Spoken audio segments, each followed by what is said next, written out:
రుతుపవనాల ఆగమనానికి count down start అయింది. ఈ ఏడాది నైరుతి ముందస్తుగా పలకరిస్తుందని అంచనాలకు తగ్గట్టుగానే వాతావరణ పరిస్థితులు అనుకూలంగా మారుతున్నాయి. ఈ నెల 17 లోపు అండమాన్ తీరాన్ని, 28 నాటికి కేరళకు తొలకరి వర్షాలు పలకరించే అవకాశం ఉంది.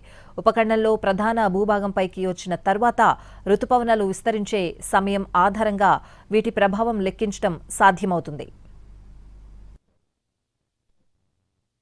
రుతుపవనాలు వచ్చేస్తున్నాయి.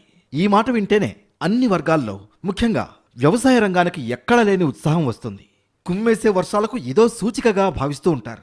మన దేశంలో ఇప్పటికీ సగం వ్యవసాయ భూములు నైరుతి మీదే ఆధారపడుతున్నాయి. అందుకే తొలకరి వానల కోసం రైతులే కాదు, అందరూ ఎదురు చూస్తూ ఉంటారు. రుతుపవనాలు మొదట అండమాన్ తీరాన్ని తాకుతాయి. అక్కడి నుంచి కేరళకు చేరుకుంటాయి. ఈ ఏడాది మే 17 లోపు దక్షిణ అండమాన్ను తొలకరి పలకరిస్తుందని ఇప్పటికే ఐఎండీ ప్రకటించింది. ప్రస్తుతం అంచనా వేస్తున్న వాతావరణ పరిస్థితులు కొనసాగితే ఈ నెల 28 నాటికి కేరళకు వచ్చేసే ఛాన్స్ కనిపిస్తోంది. నైరుతి గమనం నిర్ధారణ కోసం పరిశీలన ప్రక్రియను భారత వాతావరణ విభాగం మే 10 నుంచి ప్రారంభించింది. వచ్చే 3 వారాలు కీలకం కాగా, విస్తృతమైన విశ్లేషణల తర్వాత రుతుపవనాలపై ప్రకటన చేస్తుంది ఐఎండీ. అరేబియా సముద్రంలో 2 గ్రిడ్లను గుర్తించి 4 కీలకమైన పారామీటర్స్ ఆధారంగా నిర్ధారిస్తారు. ఒక ఏరియాలో అవుట్ గోయింగ్ లాంగ్ వేవ్ రేడియేషన్ను అధ్యయనం చేస్తారు. ఇది 200 వాట్స్ పర్ మీటర్ స్క్వేర్ లేదా అంతకంటే తక్కువ ఉండాలి.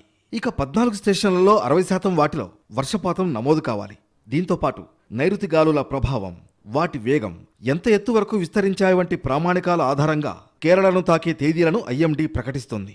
అయితే భారత వాతావరణ శాఖ లెక్కల ప్రకారం కేరళలో రుతుపవనాలు ప్రవేశించే సమయం